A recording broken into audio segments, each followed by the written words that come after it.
How relevant do you think is Gary Hart's story today? You know, a lot of people, including me, sometimes find themselves looking at what's going on in the world going, how did we get here? You know, there's huge changes from Brexit to what's going on here around the world and my country, Australia. Gary Hart's story and his campaign was over 30 years ago, and it's generally forgotten, but actually I think it's one of those key moments where everything shifted, particularly in the relationship between the press and politicians. That might give some illumination to how we got to where we are today. Do you think your personal life should play a role in one's political career? Okay, it's a really interesting question.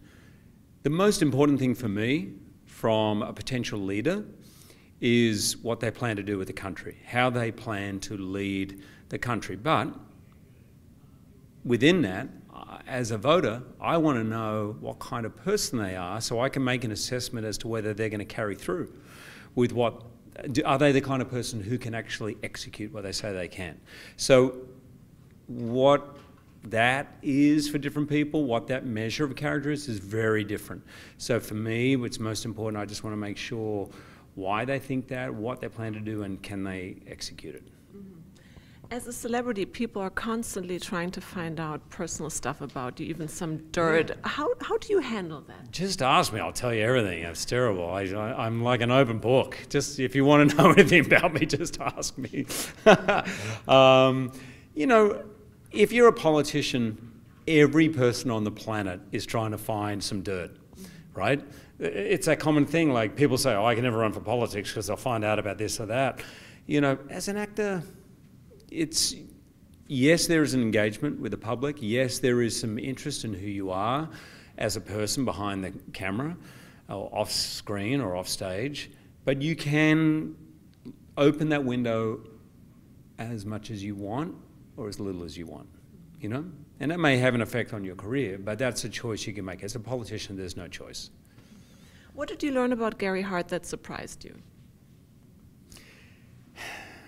He is an incredible organizer. I think in the history of politics, he's the only person who's run a campaign, a very successful campaign for another candidate, and then straight from that became a candidate himself. That's not normally the way, because to run a campaign is like running a Fortune 500 company. It's massive. So he's an incredible organizer, and when I went to stay with him, everything from what I eat, what I drink, where I sleep, what time I wake up to, he wanted to know everything, and everything was incredibly organized and thoughtful and caring. Those words too, he's incredibly thoughtful and caring man. Would you make a good politician? I don't think I'd make a good politician. My wife sometimes calls me Senator Jackman. She thinks I'm a little bit political, but I think I would care too much about what people thought. For me, the best leaders obviously care about the people they're leading, but you have to be ahead of what people are thinking. Therefore, some of the things you put forward could be unpopular, but you have to see where things are going. I don't know how I'd survive with the unpopular bit.